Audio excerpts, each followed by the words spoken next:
Bu gün çox aktual, amma fərqli bir mövzuya toxunacağam. Motivasiya. Ümumiyyətlə, kommentlərdə çox gördüm, sizin motivasiya ehtiyacınız olduğunu gördüm.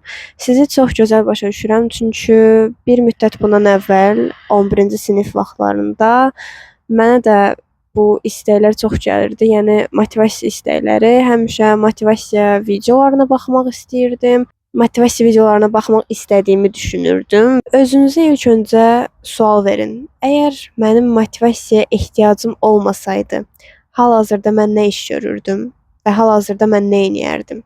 Təbii ki də dərs oxuyardım ya da ki, xəyallarım üçün çalışardım. Ümumiyyətlə bunu çox yaxşı yadda saxlayın. Motivasiyaya ehtiyac duyduğunuz hər an sizi xəyallarınıza aparan fürsətlərdən uzaqlaşdıran anlardır.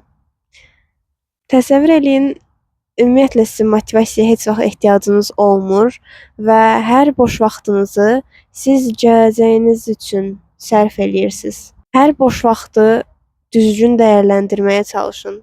Vaxt gələcək və siz deyəcəksiniz ki, niyə mən həmən vaxt, boş vaxtım olan zamanlar, niyə vaxtımı daha düzgün şeylərə sərf eləmədim deyəcəksiniz.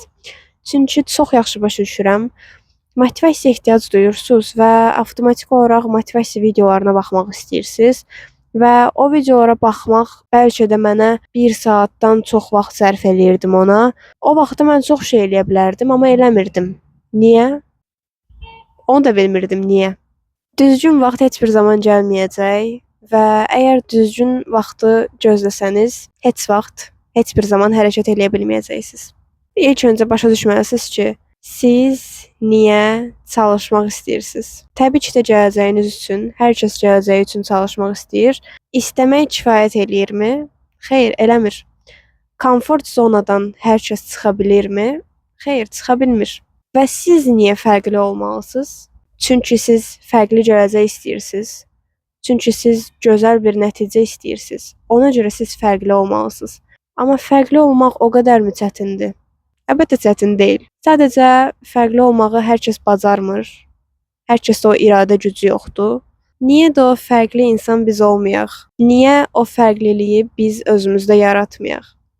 Fərqlilik hər kəsə xas olan bir şeydir və hər kəs onu özü üçün yaradır. Fərqli olmaq bəziləri üçün pisdir. Fərqli olmaq bəziləri üçün yaxşıdır. Bəziləri üçün ümumiyyətlə heç bir mənaya gəlmir. Və həqiqətən mən o qədər çox insan görürəm ki, həyatda heç bir məqsədi yoxdur da. Bir insanın əgər həyatda heç bir məqsədi yoxdursa, bir insan boşa-boşuna yaşayır həqiqətən. Sadəcə yeyi, iç, yat, dur. Belə həyat ola bilməz uşaqlar. Təsəvvür eləyin, siz indi hamınız bəlkə də deyinirsiniz ki, ayda mən dərs oxumaq istəmirəm, çox yorulmuşam ya da motivasiya ehtiyacım var, dərs oxumayın. Əgər siz normal gələcəyə sahib olmaq istəmirsinizsə, dərs oxumayın. Əgər siz valideynlərinizi qürurlandırmaq istəmirsinizsə, dərs oxumayın. Əgər siz fərqli olub uğur qazanmaq istəmirsinizsə, dərs oxumayın. Təbii ki də dərs oxumaq uğur qazanmaq demək deyil. Çünki bəlkə də çox görmüsüz, universiteti bitirib heç bir iş tapa bilməyən insanlar var. Universitet oxumayıb çox gözəl iş sahibi olan insanlar var. Və o demək deyil ki, bütün universitet oxuyanlar gözəl iş sahibi ola bilməyəcəklər və o demək deyil ki, universitet oxumayanlar gözəl iş sahibi ola biləcəklər, hamısı. Və bu misalları hər kəsə aid edə bilmərəm, eləmək olmaz. Mən çox fikirləşmişəm. Bəlkə də mənə ailəm uşaq vaxtından deməsəydi ki, sən universitet oxuyacaqsan, sən də qardaşların kimi universitetə daxil olacaqsan, falan filan. Mən bəlkə də 11-ci sinifə gələndə fikrimdə olmayacaqdı universitet oxuyum. Düzü hal-hazırda olduğum mövqeyimdən razıyam. Düzünü desəm, mən universitetə daxil olanda sevinməmişdim, çünki istədiyim ixtisası qəbul olmamışdım.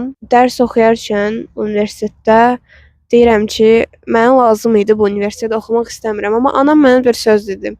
Nigar, sənin yerində olmaq istəyən o qədər çox insan var ki. Və düz deyir. Təkcə yəni mənim yerimdə olmaq istəyən yox. Siz inanırsınız, dünyada o qədər qız uşağı var.